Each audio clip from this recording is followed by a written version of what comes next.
بسم الله الرحمن الرحيم فلما جاءتهم آياتنا مبصرة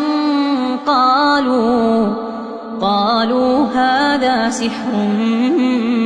مبين وجحدوا بها واستيقنتها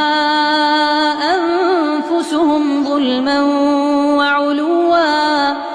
فانظر كيف كان عاقبة المفسدين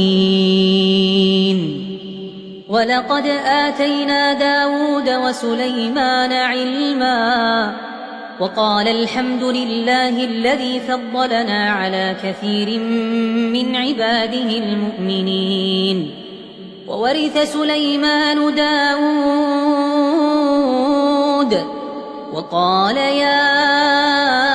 أيها الناس علمنا منطق الطير وأوتينا من